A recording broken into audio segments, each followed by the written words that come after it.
आपका मन नहीं है आप। एनलाइटमेंट, विचार के स्तर से ऊपर उठना। प्रश्न, इस संसार में जिंदा रहने के लिए सोचना विचारना क्या आवश्यक नहीं है?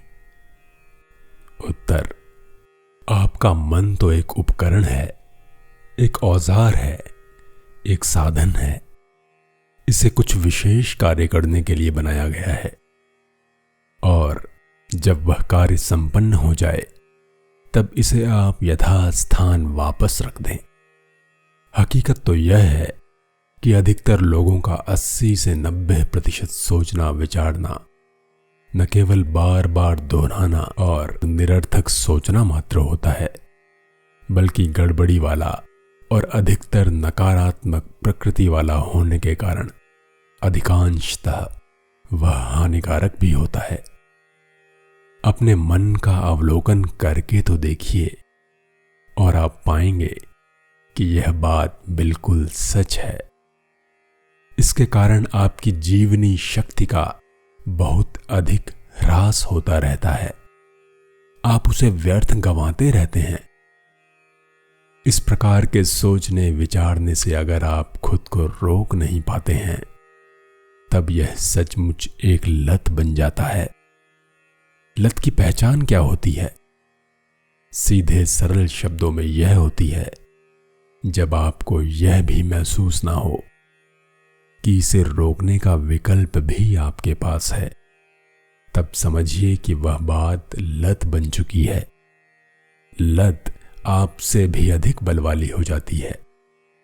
लत आपको सुख की एक गलत फहमी भी दिया करती है, वह सुख जो कि निश्चित रूप से दुख में बदल जाया करता है। प्रश्न, हम सोचने के लती क्यों बन जाते हैं?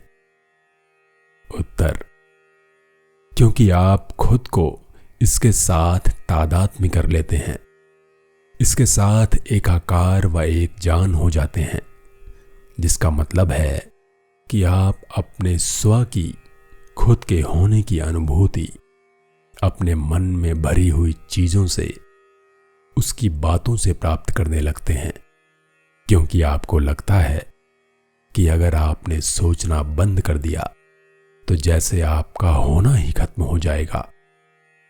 जैसे जैसे आप बड़े होते जाते हैं, अपनी व्यक्तिगत तथा सांस्कृतिक संस्कार ग्रस्तता के आधार पर आप अपनी एक मानसिक छवि रच लेते हैं कि आप क्या हैं। अपनी इस मायावी या काल्पनिक छवि को हम अहम कह सकते हैं। यह अहम हमारे मन की हरकतों का बना होता है और इसलिए इसका बना रहना हमारी लगातार चलने वाली सोच पर ही टिका होता है। अहम शब्द का अर्थ अलग अलग लोगों के लिए अलग अलग हो सकता है, लेकिन जब मैं यहां इस शब्द को प्रयोग करूं तो इसका अर्थ होगा वह मिथ्या मैं जो कि अपने मन के साथ अचैतन्य रूप से खुद को तादात्म्य कर लेने से उत्पन्न होता है। अहम के लिए वर्तमान पल तो जैसे होता ही नहीं है, उसके लिए तो केवल गत और आगत, अतीत और भविष्य ही महत्वपूर्ण हुआ करते हैं। मन द्वारा इस तरह सत्य को पूर्णतया पलट दिए जाने से इस तथ्य का पता चल जाता है कि अहम की रीति नीति पर चलकर ही मन इतना अव्यवस्थित, विशृंखल और गड़बड़ झाला बन गया है। वह हमेशा ही अतीत को जीता जागता बनाए रखने की जुगत में रहा करता है, क्योंकि उसके अनुसार अतीत के बिना भला आप कौन हैं, क्या हैं? वह खुद को भविष्य में लगातार प्रक्षेपित करता रहता है। अपने निरंतर अस्तित्व को सुनिश्चित करने के लिए भी और वहां किसी तरह की राहत या कोई उपलब्धि पाने के लिए भी। वह कहा करता है, एक दिन जब ऐसा हो जाएगा या वैसा हो जाएगा या कुछ और हो जाएगा तब सब ठीक हो जाएगा, तब मैं सुखी हो जाऊंगा, तब मुझे शांति मिल जाएगी, अगर कभी अहम वर्तमान में रुचि ले भी रहा होता है तो वह उस वर्तमान को देख ही नहीं रहा होता है जो कि है, बल्कि उसे पूरी तरह से गलत रूप में देख रहा होता है, क्योंकि वह उसे हमेशा अतीत की दृष्टि से ही देखा करता है, या वह वर्तमान को किसी लक्ष्य की प्राप्ति का केवल एक साधन बना रहा होता है, कोई ऐसा लक्ष्य जो कि मन रचित भविष्य में ही कहीं स्थित रहा करता है। अपने मन का अवलोकन किया कीजिए और आप जान जाएंगे कि वह किस तरह से काम करता है। स्वतंत्रता की, विमुक्ति की चाबी वर्तमान पल में ही उपलब्ध रहती है, लेकिन जब तक आप अपना मन बने हुए हैं तब तक आप वर्तमान पल को पा ही नहीं सकते हैं। प्रश्न: विश्लेषण और विवेचन करने की अपनी क्षमता को मैं खोना नहीं चाहता।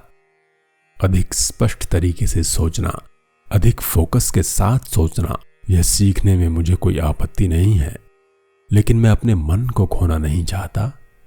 सोचने का गुण ही तो हमारे पास एक सबसे अधिक मूल्यवान चीज है। इसके बिना तो हम केवल एक किस्म के पशु बनकर रह जाएंगे। उत्तर: चेतना के विकास मार्ग में मन का प्रबल होना केवल एक मुकाम होता है। आवश्यकता इस बात की आ गई है कि अब हमें यथाशीघ्र अगले पड़ाव पर जाना होगा, अन्यथा हम इस मन के द्वारा तबाह कर दिए जाएंगे, क्योंकि अब यह बड़ा ही विकट हो गया है। इस बारे में मैं विस्तार से चर्चा बाद में करूंगा। सोचना, विचारना और चैतन्य होना एक ही बात नहीं है। विचार करना चैतन्यता का केवल एक छोटा सा पहलू है। विचार चैतन्यता के बिना नहीं हो सकता, लेकिन चैतन्यता को विचार की आवश्यकता नहीं होती। आत्मज्ञान होने का मतलब है विचार से ऊपर उठना, विचार के स्तर से नीचे, यानी पशु पक्षी या पेड़ पौधों के स्तर पर वापस ना गिरना। आत्मज्ञान की अवस्था में आप अपने विचारकर्ता मन का इस्तेमाल तभी करते हैं जब ऐसा करना आवश्यक होता है, लेकिन वह भी पहले की अपेक्षा कहीं अधिक केंद्रित तथा प्रभावी ढंग से।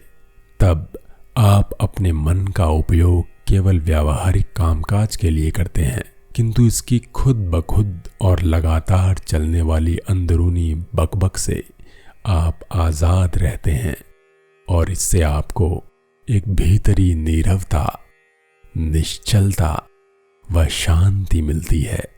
तब अगर कभी आप अपने मन का प्रयोग करते भी हैं, और खास तौर से तब करते हैं जब किसी रचनात्मक समाधान की आवश्यकता आ पड़ती है, तब भी आप हर कुछ मिनटों में विचार और विचार रहितता के बीच, मन और मन रहितता के बीच आते जाते रहते हैं। मन के अनुपस्थित रहने की अवस्था ही विचार रहित चैतन्यता की अवस्था होती है। केवल इसी अवस्था में रचनात्मक रूप से सोचना संभव हो पाता है, क्योंकि इसी अवस्था में विचार में वास्तविक शक्ति होती है। अकेला विचार, यानी जब विचार चैतन्यता वाले अत्यंत विशाल साम्राज्य के साथ जुड़ा नहीं रहता, तब वह बहुत जल्दी ही निरर्थक, उन्मादी और विनाशक बन जाता है। मन अनिवार्य रूप से अपने ही अस्तित्व की रक्षा में लगे रहने वाला एक यंत्र है। दूसरे मनों पर आक्रमण करना और उनसे अपना बचाव करना, सूचनाओं को एकत्र करना, उन्हें अपने गोदाम में भरे रखना और उनका विश्लेषण करते रहना, ये काम वह बखूबी किया करता है। लेकिन मन रचनात्मक बिल्कुल भी नहीं है। जितने भी अच्छे चित्रकार हैं, वे अपनी मन रहित अवस्था में से ही अपनी भीतर की नीरवता और निश्चलता की अवस्था में से ही अपनी रचना किया करते हैं, भले ही वे इस बात को जानते हों या ना जानते हों। ऐसी अवस्था वाला मन ही उनकी रचनात्मक तरंग को, उनकी अंतर्दृष्टि को रूप व आकार प्रदान किया करता है। बड़े बड़े वैज्ञानिकों ने भी बताया है कि उनका रचनात्मक प्रस्फुटन उनकी मानसिक शांतता व स्थिरता के समय ही हुआ है। आइंस्टीन सहित अमेरिका के सर्वोच्च प्रतिष्ठित गणितज्ञों के बीच कराए एक देशव्यापी सर्वेक्षण के दौरान उनसे उनके कार्य करने के तरीके के बारे में पूछे गए प्रश्नों के उत्तर चौंकाने वाले रहे हैं, और वे ये कि रचनात्मक कार्य के उस छोटे तथा निर्णायक चरण में विचार तो केवल एक सहायक की भूमिका अदा करता है। इसलिए मैं तो कहूंगा कि जिस कारण से बहुत सारे वैज्ञानिक रचनात्मक नहीं हो सके, उसका सीधा सीधा कारण यह नहीं है कि वे यह नहीं जानते थे कि सोचा कैसे जाए, बल्कि यह है कि वे नहीं जानते थे कि सोचना रोका कैसे जाए। यह चमत्कार मन के जरिए, विचार के जरिए नहीं हुआ है कि इस पृथ्वी पर जीवन की तथा आपके शरीर की रचना की गई और उसको संभाला भी जा रहा है। स्पष्ट है कि कोई प्रज्ञा काम कर रही है और वह इस मन से कहीं अधिक विशाल है। यह कैसे संभव हुआ है कि 1 इंच के 1000वें भाग की मानव कोशिका अपने डीएनए में इतने सारे अनुदेश भरे रखती है, जिन्हें बताने में 600 पन्नों की 1000 किताबें भर जाएंगी। अपने शरीर की कार्य प्रणाली के बारे में हम जितना अधिक जानते जा रहे हैं, उतना ही हमें पता चल रहा है कि इसके अंदर काम कर रही प्रज्ञा कितनी अपार है और उसके बारे में हम कितना कम जानते हैं। मन जब उस प्रज्ञा के साथ पुनः जुड़ जाता है, तब वह सबसे अद्भुत और असाधारण साधन बन जाता है। तब वह हमें ऐसा कुछ प्रदान करता है जो कि खुद इससे भी महान होता है। भावना आपके मन के प्रति आपके तन की प्रतिक्रिया। प्रश्न: भावनाओं का क्या किया जाए? अपने मन से अधिक तो मैं अपनी भावनाओं में ही उलझा रहता हूं। उत्तर: मन जिस रूप में मैं इस शब्द का प्रयोग कर रहा हूं, केवल विचार नहीं होता। इसमें आपकी भावनाएं और उनके साथ ही समूचा अचेतन मानसिक भावनात्मक प्रतिक्रिया वाला एक पूरा ढर्रा भी शामिल रहता है। भावना तब उभर कर आती है जब मन और शरीर मिल जाते हैं। आपके मन के प्रति आपके शरीर की प्रतिक्रिया होती है यह, या आप यह कह सकते हैं कि यह आपके शरीर पर पड़ने वाला आपके मन का प्रतिबिंब होता है। उदाहरण के लिए, एक आक्रामक या उग्र विचार आपके शरीर में एक ऊर्जा खड़ी कर देता है, जिसे हम क्रोध कह देते हैं। तब शरीर लड़ने भिड़ने के लिए तैयार हो जाता है। यह विचार कि आप खतरे में हैं, चाहे वह शारीरिक खतरा हो या मनोवैज्ञानिक खतरा, यह विचार शरीर के संकुचन का कारण बन जाता है और शरीर के इस पहलू को हम भय कहते हैं। अनुसंधान बताते हैं कि बलवती भावनाएं शरीर के जैव रसायन पर भी असर डालती हैं। ये जैव रासायनिक परिवर्तन ही भावनाओं के शारीरिक पक्ष को प्रकट करते हैं। आमतौर पर आप अपने समूचे विचार ढर्रे के प्रति सजग नहीं रहा करते हैं, इसलिए अपनी भावनाओं का अवलोकन करने से ही यह संभव हो पाता है कि आप उनके प्रति सजग रह सकें। अपनी विचार प्रक्रिया के साथ आप जितना अधिक तादात्म्य हो जाते हैं, पसंद नापसंद किया करते हैं, निर्णय निष्कर्ष निकाला करते हैं, टीका टिप्पणी किया करते हैं, यानी अपनी चैतन्यता के साथ आप जितने कम उपस्थित रहते हैं, आपकी भावनात्मक शक्ति उतनी ही बलवती होती जाती है। भले ही इस बात से आप अवगत रहते हों या ना रहते हों, लेकिन जब आप भावनाओं से नाता तोड़ लेंगे तब परिणाम स्वरूप उनको आप केवल शारीरिक स्तर पर ही महसूस करेंगे, केवल एक शारीरिक समस्या की तरह या किसी लक्षण की तरह। हाल ही के वर्षों में इस विषय पर काफी किताबें लिखी जा चुकी हैं, इसलिए हमें इसमें अधिक जाने की आवश्यकता नहीं है। आपका कोई भी सबल अचैतन्य भावनात्मक स्वरूप आपके साथ घटित होने वाली किसी बाहरी घटना के रूप में भी प्रकट हो सकता है, और वह भी बिना बात के। उदाहरण के लिए, मैंने देखा है कि जो लोग अनजाने ही और प्रकट किए बिना ही अपने अंदर क्रोध का एक भंडार लेकर चला करते हैं, उन पर क्रुद्ध लोगों द्वारा अधिक आक्रमण किया जाता है, शाब्दिक तौर पर भी और शारीरिक तौर पर भी, और वह भी अक्सर बिना किसी खास कारण के ही। इस तरह के लोगों में से क्रोध का जैसे एक इतना जबरदस्त रिसाव हो रहा होता है कि कुछ लोग उसे अवचेतन रूप से महसूस कर लेते हैं, और वह उनके अपने अंदर बैठे उनके ही क्रोध को भड़का दिया करता है। यदि आपको अपनी भावनाओं को अनुभूत करने में कोई कठिनाई होती हो, तो आप अपने शरीर की आंतरिक शक्ति पर अपने ध्यान व अवधान को फोकस करना शुरू कीजिए। अपने शरीर को अपने अंदर से महसूस कीजिए। ऐसा करना आपको अपनी भावनाओं के संपर्क में भी ले आएगा। इस पर बाद में अधिक विस्तार से चर्चा आगे करेंगे।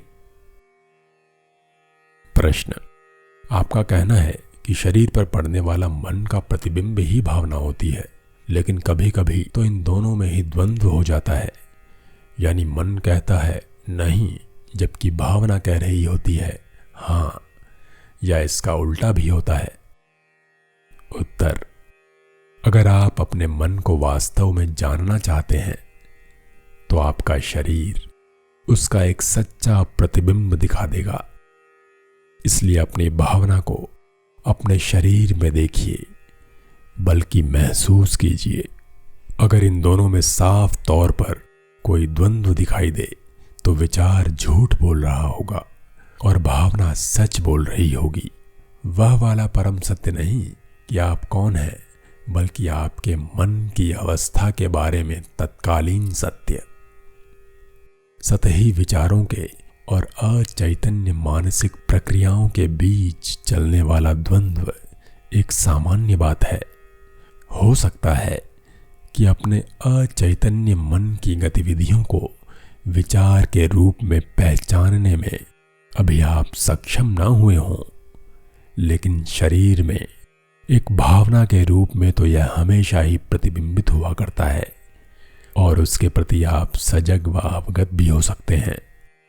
किसी भावना को इस तरह से देखना ऐसा ही है जैसे किसी विचार को देखना या सुनना। जैसा कि मैंने पहले बताया है, अंतर केवल इतना है कि विचार तो आपके दिमाग में रहा करता है, जबकि भावना में एक सशक्त शारीरिक अंश होता है, और इसलिए मुख्य रूप से वह शरीर में ही महसूस की जाती है। तब उस भावना से नियंत्रित हुए बिना ही आप उसे शरीर में ही रहने दे सकते हैं। ऐसे में आप खुद वह भावना नहीं बन जाते हैं, बल्कि उसकी उपस्थिति के दृष्टा बन जाते हैं, उसके अवलोकनकर्ता बन जाते हैं। अगर आप इसका अभ्यास करेंगे तो जो कुछ भी आपके अंदर अचैतन्य है वह सब चैतन्य के प्रकाश में आ जाएगा। प्रश्न: तो क्या भावना का अवलोकन करना भी उतना ही महत्वपूर्ण है जितना कि विचार का अवलोकन करना? उत्तर: जी हां। अपने मन से यह प्रश्न पूछने की आदत डालिए, इस पल मेरे अंदर क्या चल रहा है? यह प्रश्न आपको सही दिशा की ओर संकेत कर देगा। लेकिन कोई विश्लेषण करने मत बैठ जाइए। बस अवलोकन कीजिए। अपने ध्यान व अवधान का फोकस अपने भीतर रखिए। भावना की ऊर्जा को अनुभव कीजिए। अगर वहां कोई भावना ना दिखाई दे तो अपने अवधान को और गहरे में ले जाइए। अपने शरीर की भीतरी ऊर्जा के क्षेत्र में ले जाइए। बीइंग में प्रवेश करने का द्वार वही है।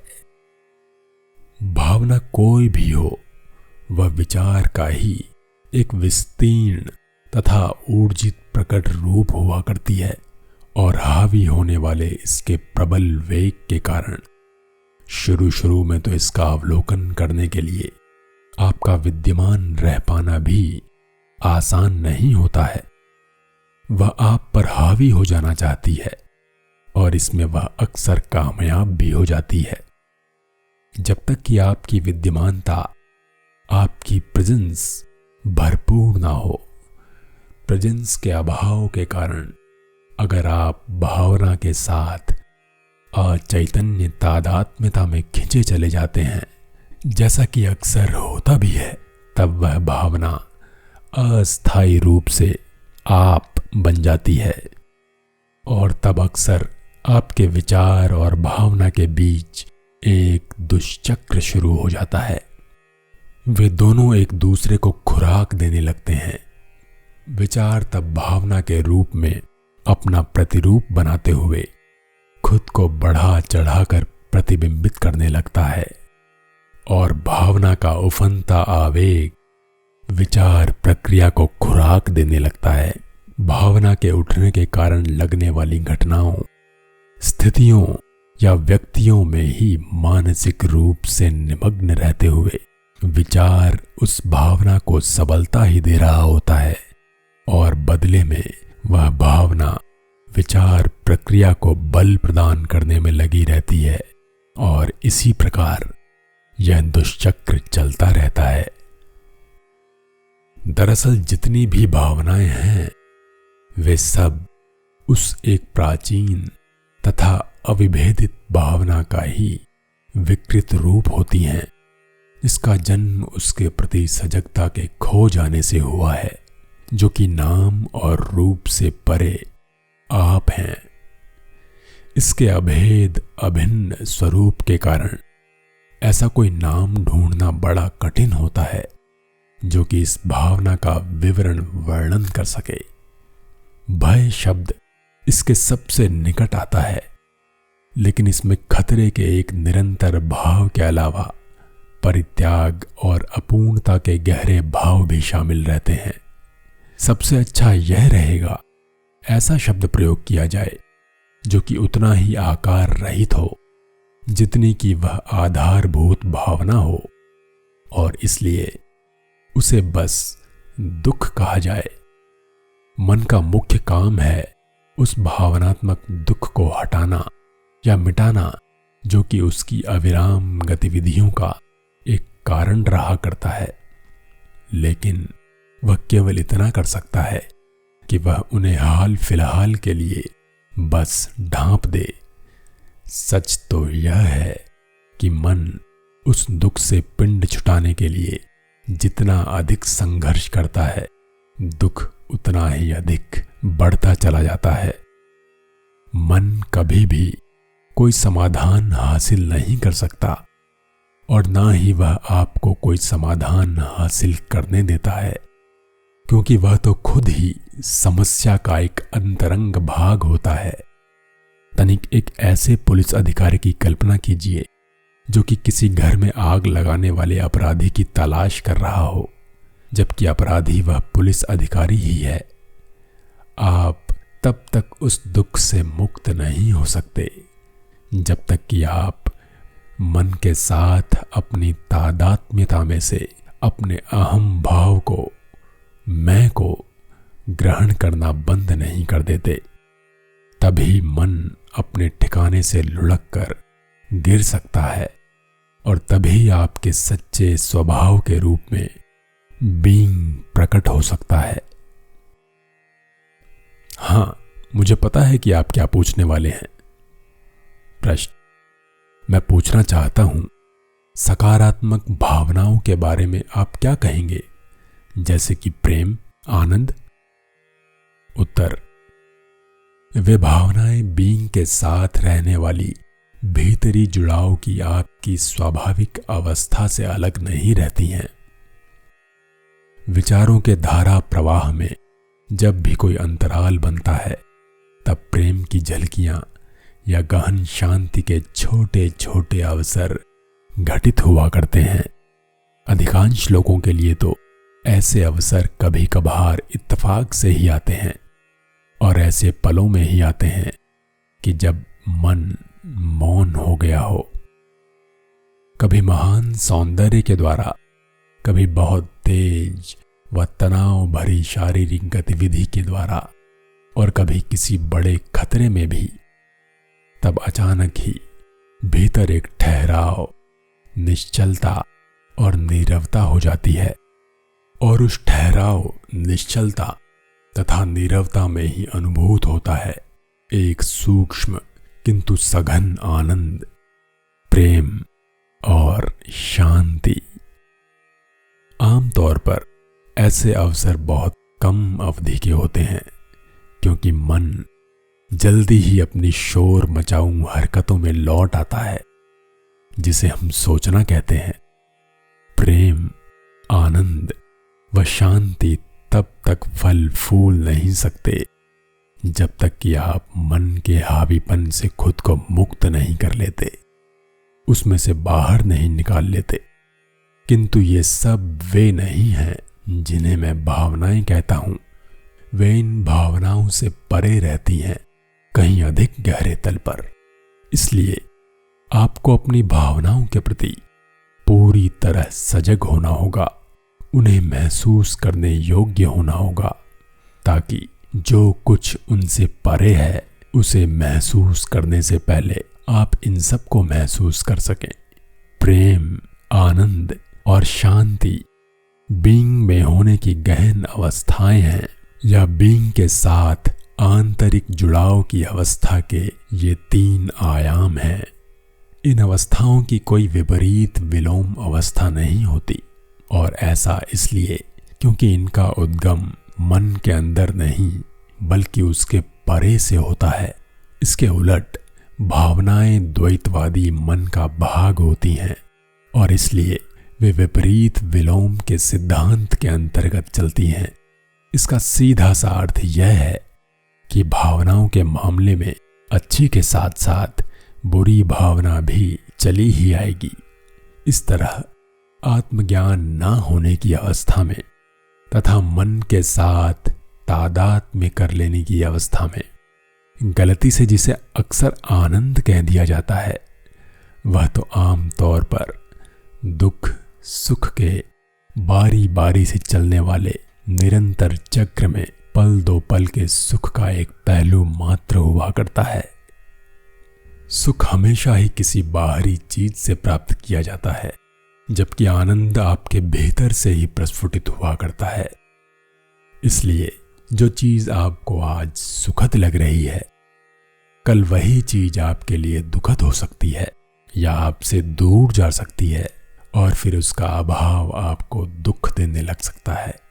और जिसे अक्सर प्रेम कह दिया जाता है, वह कुछ समय के लिए तो आपको सुखद और उत्साही लग सकता है, लेकिन दरअसल वह लगाव की लत होती है, एक बहुत जरूरतमंद वाली अवस्था होती है, जो कि पलक झपकते ही इसकी विपरीत अवस्था में भी बदल सकती है।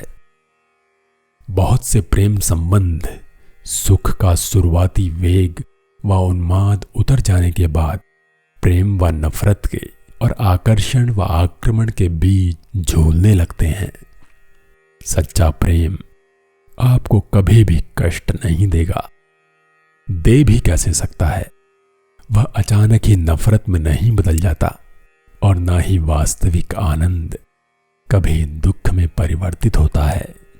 जैसा कि मैंने कहा है, आपके आत्मज्ञान की अवस्था में पहुंचने से पहले भी, यानी खुद को मन की तादात्म्यता से बाहर निकाल लेने की अवस्था से पहले भी, आपको वास्तविक आनंद की, सच्चे प्रेम की या गहन शांति की कोई ऐसी झलक मिल सकती है जो कि शांत होते हुए भी स्पंदनशील हो, जीवंत हो। यह आपके वास्तविक स्वरूप के वे पहलू हैं जो मन द्वारा अक्सर बाधित कर दिए जाते हैं। ऐसे किसी सामान्य संबंध में भी जिसके कि आप आदी हो गए हों, कुछ ऐसे पल आ सकते हैं कि जब किसी ऐसी चीज का होना महसूस किया जा सकता है जो कि अधिक खरी है, अविकार्य है, लेकिन ऐसे एहसास केवल झलकियां ही होती हैं और मन की दखल अंदाजी के कारण जल्द ही विलुप्त हो जाती हैं।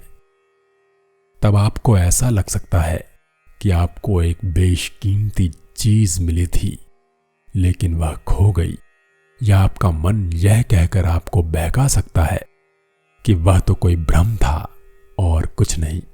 लेकिन सत्य यह है कि वह कोई भ्रम नहीं था और न ही आप उसको खो सकते हैं। वह तो आपकी स्वाभाविक अवस्था का एक भाग है जिसे मन द्वारा बाधित तो किया जा सकता है, लेकिन नष्ट कभी नहीं किया जा सकता। जब आकाश घने बादलों से भरा हुआ हो, तब भी सूर्य लोप थोड़े ही हो गया होता है। बादलों के परली तरफ वह तब भी अवस्थित रहता है। शंका। बुद्ध ने कहा है कि दुख तो इच्छा व लालसा के कारण पैदा होते हैं, और यह भी कि दुख से मुक्त होने के लिए हमें इच्छाओं की बेड़ियों से मुक्त होना होगा। समाधान। जितनी भी इच्छाएं हैं वे सभी मन द्वारा बाहरी चीजों में तथा भविष्य में बीइंग के आनंद के विकल्प के रूप में एक उपलब्धि या मुक्ति की तलाश ही हुआ करती हैं। जब तक मैं मन हूं तब तक वे लालसाएं, वे आवश्यकताएं, वे चाहतें, वे आसक्तियां, वे विमुक्ताएं मैं ही तो हूं। उनके अलावा कुछ और मैं होता ही नहीं हूं, सिवाय ऐसी किसी संभावना, ऐसी किसी अपूर्ण संभाविता रूपी बीज के जो कि अभी अंकुरित नहीं हुआ है। उस अवस्था में मुक्त होने या आत्मज्ञान प्राप्त होने की मेरी इच्छा भी भविष्य में होने वाली उपलब्धि या पूर्णत्व की केवल एक और लालसा ही तो होती है। इसलिए इच्छा से मुक्त होने की या आत्मज्ञान प्राप्ति की इच्छा मत कीजिए। वर्तमान में उपस्थित रहिए, विद्यमान रहिए, अपने मन का अवलोकन करता बनिए। बुद्ध का उदाहरण देने के बजाय स्वयं बुद्ध बनिए, प्रबुद्ध बनिए। यही है बुद्ध शब्द का अर्थ। इंसान युगों से दुख के चंगुल में फंसा आ रहा है, तभी से जब से उसने समय और मन के क्षेत्र में प्रवेश किया है और बीइंग के प्रति सजगता को खो दिया है। उस मुकाम पर उसने खुद को एक परायपन वाले संसार में एक निरर्थक टुकड़े के रूप में देखना शुरू कर दिया है, मूल स्रोत से अलग और दूसरे इंसानों से भी अलग। जब तक कि आपने खुद को अपने मन के साथ तादात्म्य किया हुआ है, उसके साथ खुद को एकाकार व एक जान किया हुआ है, या आध्यात्मिक भाषा में इसे यूं कह लें कि जब तक आप अचैतन्य हैं तब तक दुख का होना अपरिहार्य है, अनिवार्य है। यहां मैं मुख्य रूप से भावनात्मक दुख की बात कर रहा हूं, और वही शारीरिक पीड़ा व रोगों का मुख्य कारण है। नाराजगी, रोष, कुढ़न, मनोमालिन्य, नफरत, खुद पर तरस खाना, अपराध बोध, क्रोध, अवसाद, ईर्ष्या इत्यादि, और यहां तक कि थोड़ा सा चिड़चिड़ापन भी, ये सब दुख के ही रूप हैं। और हर विषय सुख और हर भावनात्मक आवेग अपने अंदर दुख का ही बीज लिए हुए होता है, यानी अपना ही अविभाज्य विलोम जो कि कभी आगे समय में प्रकट होगा। ऊंचा उठने के लिए जिसने कभी ड्रग्स लिए हों वह जानता होगा कि वह उठना बाद में गिरना हो जाता है, कि विषय सुख किसी न किसी तरह के दुख में बदल ही जाता है। बहुत से लोगों को अपने अनुभव से यह पता चल गया होगा कि कोई अंतरंग संबंध कितनी आसानी से और कितनी जल्दी सुख के स्रोत से बदलकर दुख का स्रोत बन सकता है। एक उच्चतर दृष्टि से देखने पर नकारात्मक और सकारात्मक दोनों ध्रुव एक ही सिक्के के दो पहलू हैं। दोनों ही उस आधारभूत दुख के भाग हैं जिसे कि चेतना की मन के साथ तादात्म्य वाली अहम मन्य अवस्था से पृथक नहीं किया जा सकता। आपके दुख के दो स्तर होते हैं। वह दुख जिसे आप वर्तमान में रचते हैं और वह दुख जो कि जुड़ा तो अतीत से है लेकिन अभी भी आपके तन मन में रहता है। वर्तमान में कोई दुख ना रचना और अतीत के दुख को विदा कर देना, यही वह मुद्दा है जिस पर मैं अब बात करना चाहता हूं।